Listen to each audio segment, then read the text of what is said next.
Hello 皆さん This is Yuki, your reality simulation view elf, and today I'm going to give you some recommendation of anime to watch in the season of summer 2024. And in this particular video, I'm going to focus on shonen and slice of life anime. So I'm gonna give you in this video like 6 shonen type of anime to recommend and 4 slice of life, which I think you might like. And if you have tried on any of them, please feel free to comment down below. And now let's start. If you like my content, please like, comment, and subscribe.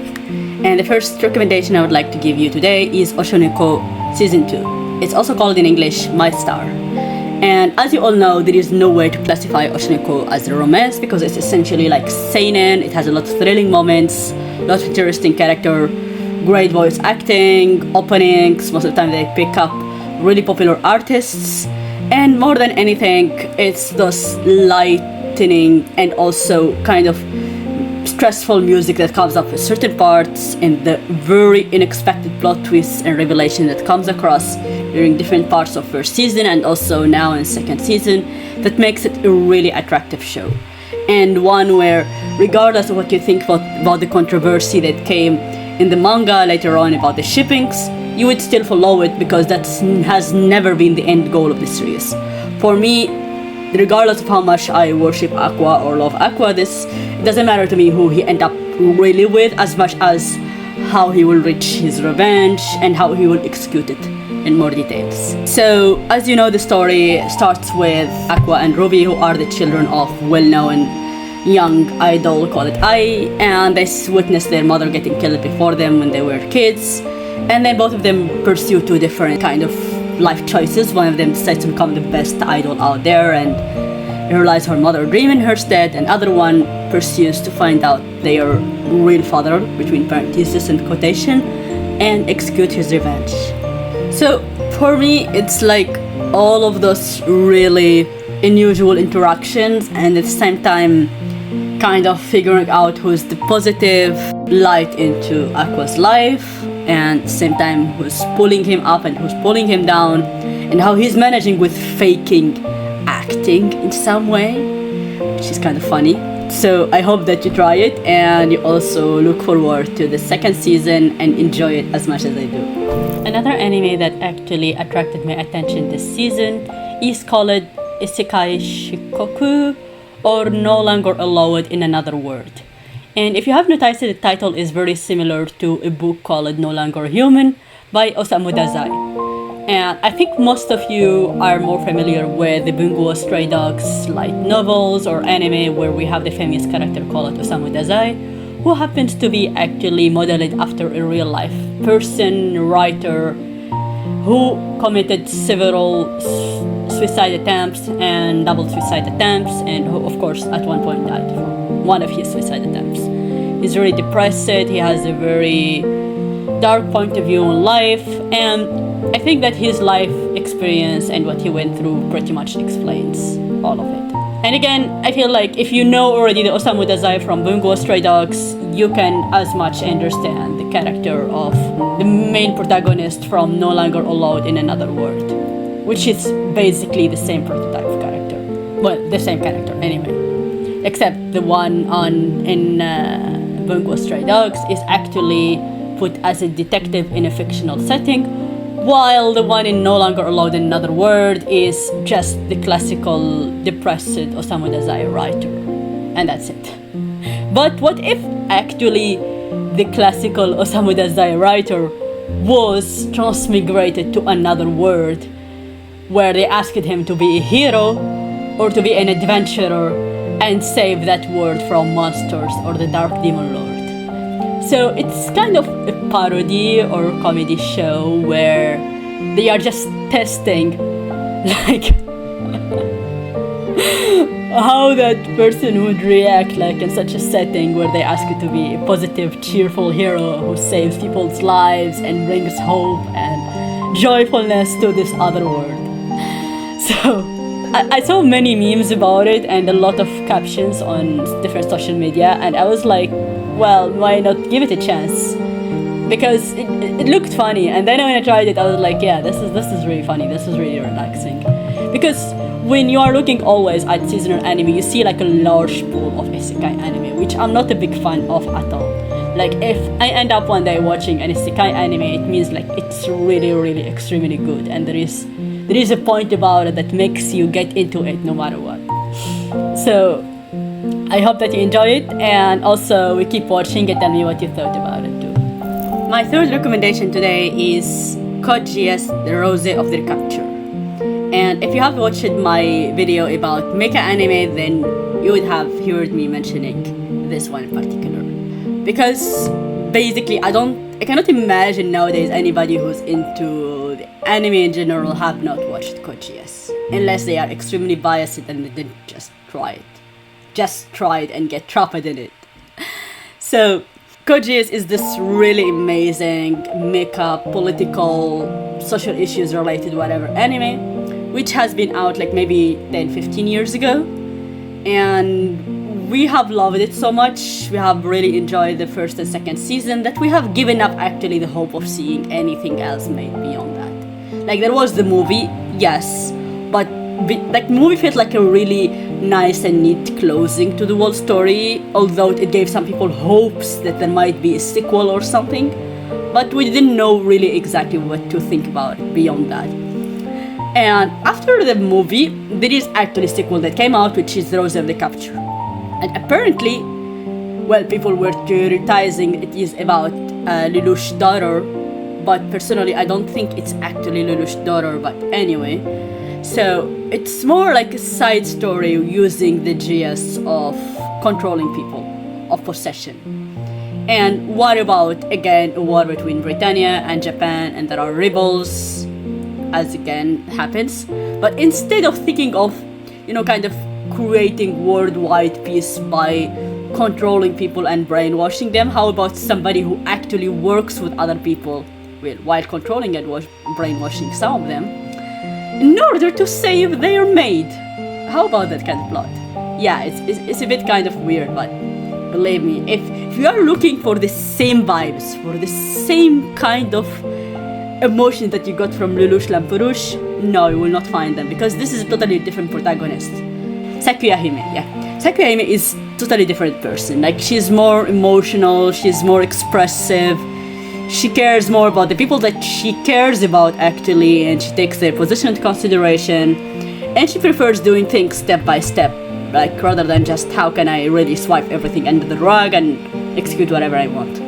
Well, technically this situation is not exactly possible because she's not, again, raised in a powerful position, and she's not surrounded by exactly powerful people. She had to start from bottom up. So again, she's in a slightly different position than Lelouch Lamperouche. This is what I see. So you might be disappointed or you might be in love with the series, but I would really advise people to just watch it on its own. Like, again, the power of Geass, and again, this Britannia versus Japan setting, but you just forgot it's even remotely related to Code Geass, and just watch it. This is how you can enjoy this show. And this is my personal advice to you. So my next recommendation on this list is called Tower of God, The Return of the Prince. And this one is like the second season of Tower of God, so if you didn't watch the first one, I would recommend going to that one and then diving into the second season. And Tower of God is based off a Korean webtoon, something plus 500 chapters webtoon. So it's really mad, it's really long, it has a lot of arcs and a lot of things going on there. I only watched the first season anime, I didn't really read much the webtoon because that's honestly very discouraging, very long for me. But but I remember the first season was very exciting, very much interesting. Like with this concept of if you reach the top of the tower, then you can realize whichever dream you want. And people competing in each floor with different kinds of trials in order to survive that floor and in order to go to the next one and then reach their dream someday. And then we have the main character, Bam or Yoru, whichever language you are watching it in, who's basically like caveman. He didn't have any friends, he was living out in the wild, he doesn't know anything, who was saved by Rachel, a girl who just happened to be passing by, and she becomes his only and best friend, and at the same time his love interest in some way. And then he goes into the tower in order to meet her because she disappeared one day. And of course, he gets encountered with a bunch of things that he didn't expect, such as really strong enemies, really kind of unusual skills that he has to fight to keep his life going. And he realized that he himself is not exactly a typical case because he has certain abilities that allow him to use some high-grade weapons that usually normal rankers they don't. So the story starts there, but of course that's not the end of it, because you have to understand eventually in the second season that the ranking system and the tower itself is not like a higher up kind of hierarchy, but more like is like living in a better society. It's like suddenly jumping from being somebody who's extremely poor to being extremely rich just by going through a series of trials. Or maybe becoming somebody who was born very unfortunate setting into somebody who's very privileged just by passing the trials of the tour. And then of course there is a whole kind of shadow organization that appears that want to destroy that system. Apparently our protagonists get entangled with it somehow, which I don't understand yet as somebody who just started season 2. And I think this is something really you have to look forward to because it's full of action, of battles, some special powers, and again, very well written main and side characters, which I highly recommend. So if you tried Tower of God, then let me know what you think about it. If you have read the webtoon, please don't tell me anything. Another anime I would like to speak to you about today is called Delico Nursery, and it strongly reminds me of Promised Neverland because it has somehow similar setting where there are this group of children. They are being raised by some shady adults, and then you don't know what is exactly happening in the first episode. Like, you don't know, you cannot really expect clearly where the story is going. And I think Delico Nursery is kind of special because, first of all, the art style.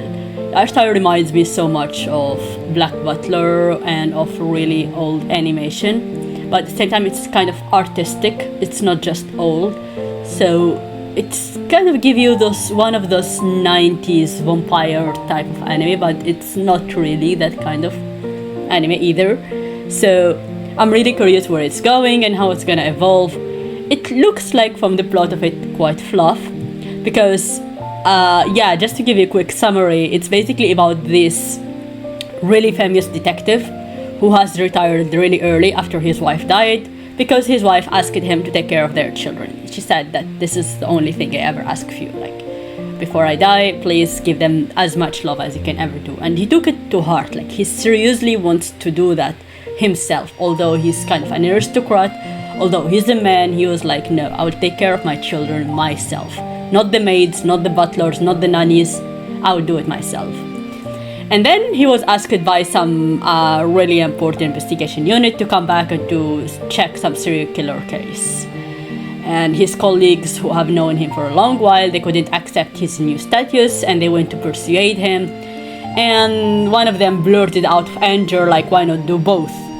I think he just said it, he didn't really think twice about it. And the main character, he was like, well, why not? Yeah, that's a good idea. I mean, why not, kind of do nursing my son and at the same time take care of the case.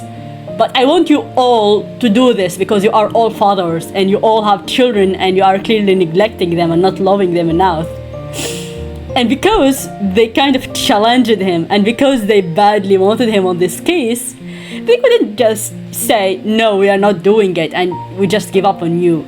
They sort of were like, they couldn't say we lose, like, you just go ahead and take care of your son and we are not involving you anymore. They were like, yes, we'll do it. It's nothing. It's not a big deal. I mean, if you can do it, you can do it too. Except these friends, detectives, they are men and they are aristocrats. And they have a lot of prejudices and extremely no idea about how to raise children. So I'm expecting it to be kind of comedy, kind of educational, and also looking forward to what is the serial killer case is about. So there is a lot to look forward to in this story, although I don't know where is it going exactly. So I hope you try it and please let me know what you think about it since the first episodes that were out. recently. So when I first saw the drawings of the main character from the Elusive Samurai, I have had a lot of prejudice about it. Like, I really love Ghibli style type of animation and also character drawing, but at the same time I was thinking, like, how can this be shonen? What is the story? And I watched the first episode and I was very judgmental because I was expecting this show to be seinen. I was thinking this is happening in ancient Japan, so it's historical, so a historical show should be seinen. This is what it was like in my brain.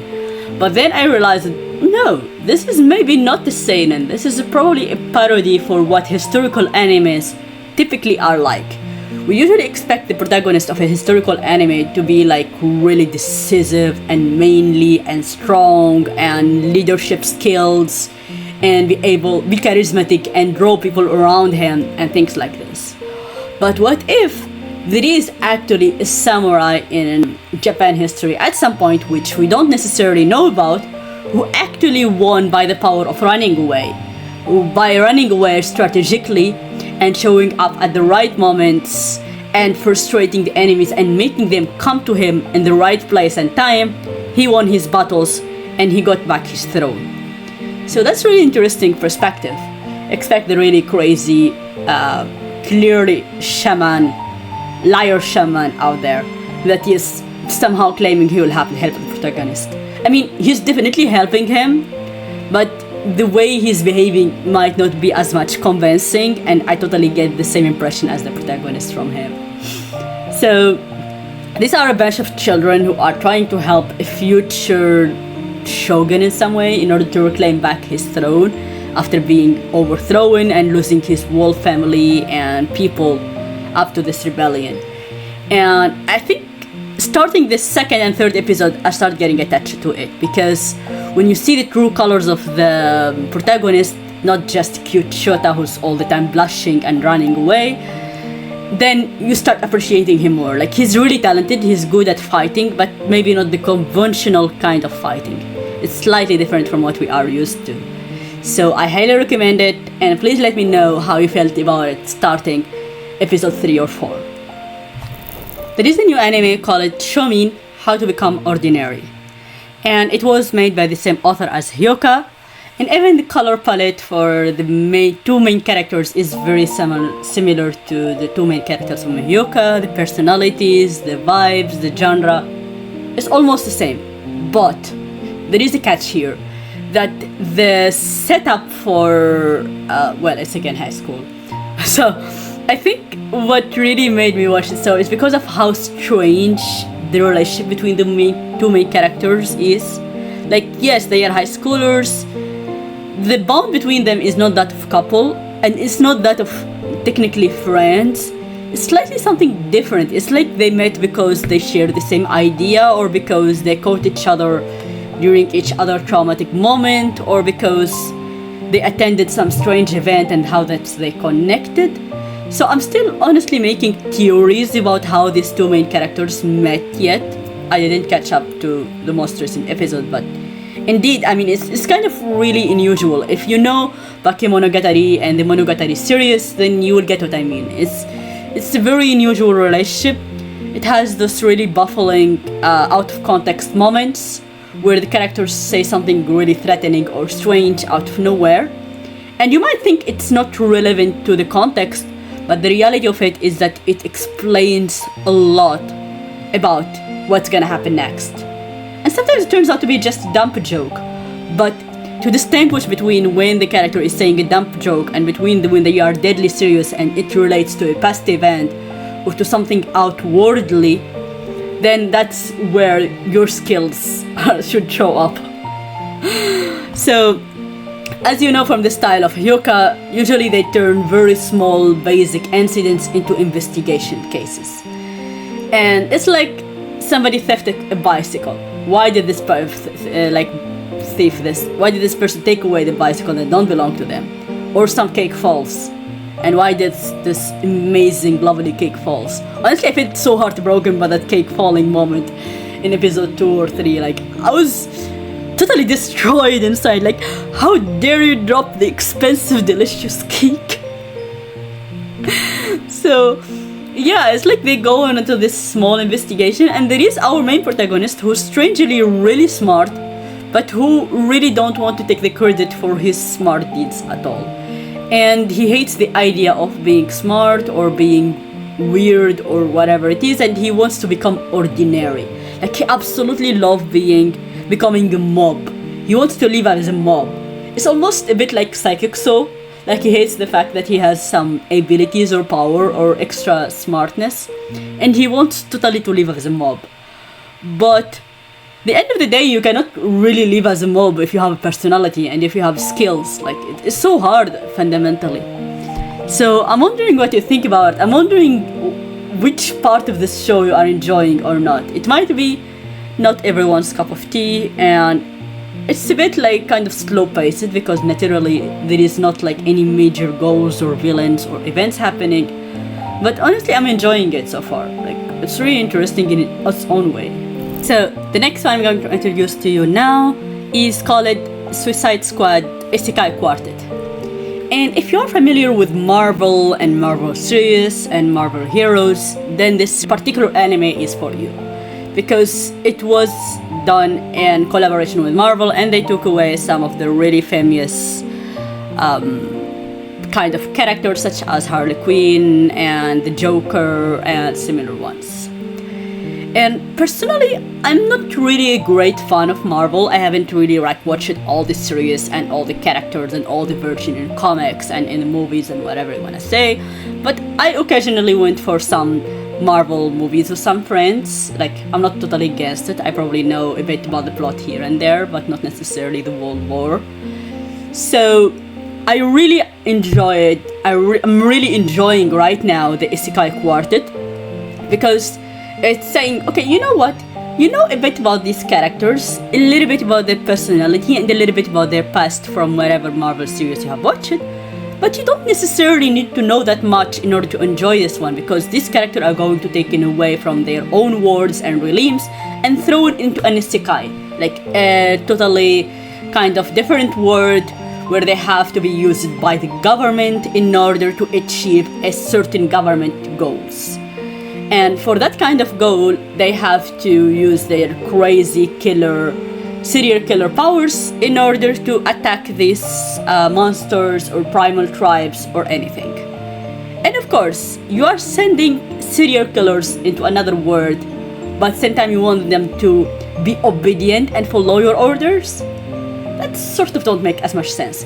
But what if you put some bomb collars into their necks and tell them if they don't report to you every 36 hours, then they are likely to die. Like, just blow them away, blow their heads away. And so in this case, just because they most likely they don't want to die and they want to lose their lives, they're gonna do as much as possible of what you command them to. And that was the start of it, like this batch of serial killers with really crazy powers, and they do their own crazy stuff while exploring their newly found freedom, at the same time trying not to lose their heads. So I hope that you enjoy it, and I hope that you also give it a chance. And please let me know what you think about the animation, because it's so mind-blowing. I really loved it. Have you ever heard about Nier Automata anime?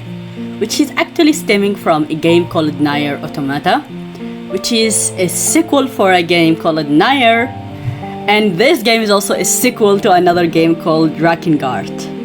And it is an action roleplay game which was released in 2017. And you may find it on Steam. I think it's essentially a PC game, but probably it has been imported to other devices, I assume. So please correct me on this. And personally, I started watching Nier Automata Season 1 a while ago. Not so much ago, but I couldn't finish it, and now I'm going back to it. And as far as I understood from a friend, is that the Nier Automata anime is taking on different ending from different ending in the game and putting them together in one series. So it doesn't necessarily mean that the whole episodes make sense on their own, but if you play the game, basically it would be like you have to make a certain number of choices and certain number of discoveries and navigating around in order to reach one of the ending in each episode. And this is how, supposedly it works. I really want to play the game at some stage when I have a better PC or laptop. But for now I cannot afford that, so I'm just thinking of enjoying the anime, so when I play the game, I'm like, oh, this happened in that episode. Oh, I already experienced this. So yeah, this is the kind of feeling I'm looking into.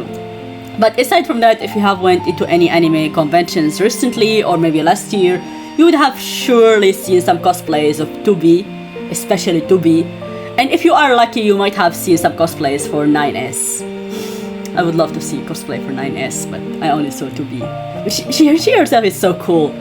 And the more puzzling point is that no matter how many times she jumps and uses swords and get beaten up, her dress never ever get dirty or, you know, kind of get blood or oil or whatever on it. Which is impressive, honestly. I'm really wondering about what kind of material they made that dress from. Well, they said it's specialist. They said it's like a gadget, whatever they are wearing. It's not just clothes. So, the reason why I would like to recommend this anime, beside the fact that it's based on the game, is also the vibes of it. It feels like kind of sad and it's kind of dark. And it's about these robots who took over the humans. I mean, humans don't exist almost anymore. Like, very few of them who are a group called Resistance. And then most of Earth is actually governed by some wild robots, and you have other robots governed by another government in the moon who decides things for people living in Earth. But the people living in the moon are still dependent on resources coming from Earth, which is kind of really ironic. So it can be viewed in some way as political, or you might think it's purely fantasy and you don't have to relate it to reality. It's up to you. I think it's made for different kinds of audiences. Like, if you are a child, you would love to see like kind and evil robots and how they interact with each other and how they deal with humans. And if you are more of like young adult or slightly above that, then you would love to think about, to give like the events and the setup like second way of thinking, like, why did I create it this way? What is the point of making this world government who doesn't really care about people in the end of the day? So if I have to compare it to an anime, I would actually focus on Made in Abyss, because the aesthetics, the background drawing, and the music, it just gives off the same vibes, more or less, with, of course, different focal themes. But yeah, this is my main point. So please let me know what you think about it, and if you played the game, please feel free to share your opinion too. Now I'll move on to introducing slice of life anime. And when I say slice of life, it doesn't have to be like strictly only slice of life. It might have other genres in it. And the first one I'll speak about now is 2.5 Dimensional Seduction. And I'm sure you would have seen photos from this one because the ecchi moments there are so freaking popular. Don't even get me started.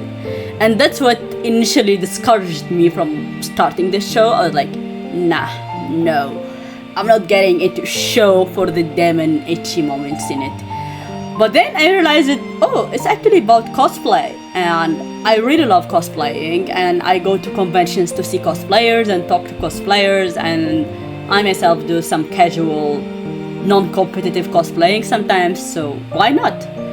And the thing is that, well, if you watched My Dress Up Darling and then you are starting to watch 2.5 Dimensional Seductions, you will start comparing them one way or another. Like, you will have a scale on your mind and you'll be thinking like, which one is better, which one is more substantial. So both shows has been written by men. Both of them, first 2-3 episodes are full of ecchi moments, and both of them has a sort of geeky main character who don't necessarily have bad social skills, but maybe not necessarily as good as they should be usually. So, just a slight reminder here. So, in My Dress Up Darling, Gojo is actually a costume maker, and he's good at making makeup, and he helps Marine, who wants to be like former cosplayer, in order to make her costumes and become the great cosplayer she is.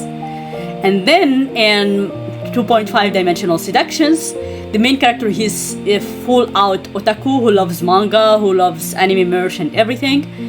And then the way he got involved in the heroine, that she herself, she wants to start a career as a cosplayer, and he would help her by becoming her personal photographer, and also with photos editing and everything else that comes with it. And that's really interesting, honestly. Like, I mean, I felt like there is a lot for me to learn from these two shows, especially, I mean, both of them, but I mean, like, for me, it's learning what it means to be a cosplayer in a professional way. Like, what are the small details and the information and the things that people should actually focus on in order to consider themselves as one day a really top-notch former cosplayers. And I think that's what I appreciate about it. I mean, I cannot deny some of the parts of it like are clearly sexist or made for funs, I would say funs in general. But it's still like some part of it is definitely true. I mean, you want to become, when you are into character, then you want to be that character no matter what kind of character it is. Even if it's some character from a Nero game or Otoge or Shonen or whatever, then you clearly want to be that person in any way. Like either in terms of the way you act, the poses, the way you speak, and even just small details, even the laces or the buttons or everything that really matters for cosplayers, including myself. So it's good to be reminded of that, and I think that if you look beyond all the itchy moments that are happening here and there, then you would definitely enjoy the show. It's a bit of a rom-com because it's made up for high schoolers, then you have this fua-fua doki-doki moments, which I appreciate, honestly. But yeah, I would encourage people to watch 2.5 Dimensional Seduction, especially because of all what they can learn about becoming a former cosplayer in Japan. While navigating some of the slice of life from comedy that I'm looking into this season, I also found one which is slice of life, I would call it drama, romance type in the season, which is kind of, I would say a bit controversial, but not necessarily one of those. So we all know and we all recognize there is a lot of degenerate content on the anime community and also the anime world in general. And to find something that is essentially good and that makes sense and that is not like extremely harmful or degenerate, it's very hard. It's extremely hard battle that you in order to look for something worth watching. However, among all of those kind of content, we often come across anime or shows that are about stepsisters and stepbrothers, which I generally don't recommend. Honestly, no way. Like, they often turn out with a lot of itchy and hentai, whatever, so definitely not the best out there, unless you are looking for that. But there are some exceptions which I would like to flag out. First one is a show that has been released a while ago, like a couple of years ago, maybe not so much, which is called My Stepsister is My Ex-Girlfriend. And this one was actually really good because it was funny, it made sense, the relationship was healthy, and like the setup, yeah, it was kind of something that could just happen in the end of the day, but at the same time, like their feelings and their interaction fully made sense, and I really loved that. But the context of My Ex-Girlfriend is My Stepsister or something like this was more of a rom-com. It was very much funny, and their bickering and their relationship and the misunderstoods that happened back then and now, them talking things out and solving them. I really loved that. And now we move on to a show that was released in this season, which is called Days with My Stepsister. And Days with My Stepsister, what really attracted it to me at first when I tried the first episode is the music. It's very much dark and quiet, and it keeps you thinking like something bad is gonna happen, something really terrible is going on, or there is some underlying huge sadness and trauma that it is not being openly spoken about, but it is definitely there. And I was thinking like, this is not just a typical whatever stepsister stepbrother kind of plot, this is something more than that. And so I kept watching. I was like, I'm gonna give it its full chance, I'm gonna see what the next episodes bring into the table. And what I realized is that actually, before we speak about any kind of romance even happening, is that both of them were abandoned at a certain point by a parent.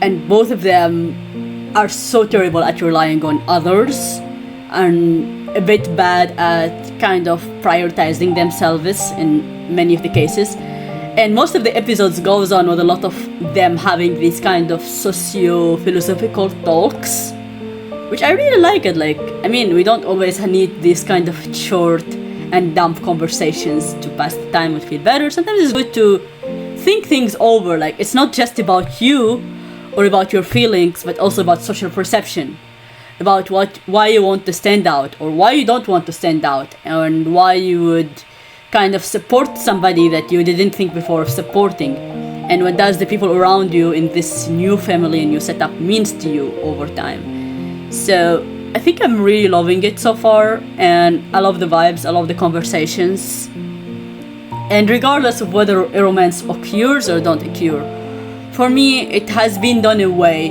that makes me appreciate the writing of the mangaka, and also kind of justifies things in some way, because the main guy, he kept thinking like, we have been strangers until now, and suddenly you are like in a situation where you have to accept that these people now are part of your life, and how you feel about them and how you treat them is always like question mark, like what is even the right way to do it. So I don't want to really spoil the war plot here out to you, but I really recommend like moving beyond the prejudices and just trying it out.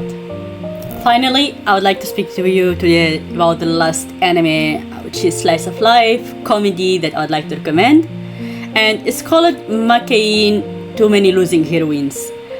And the concept is really funny in the sense that we have always had this kind of stereotypical trends in shoujo anime where always the short-haired girl is the second lead and she's always the one who gets rejected.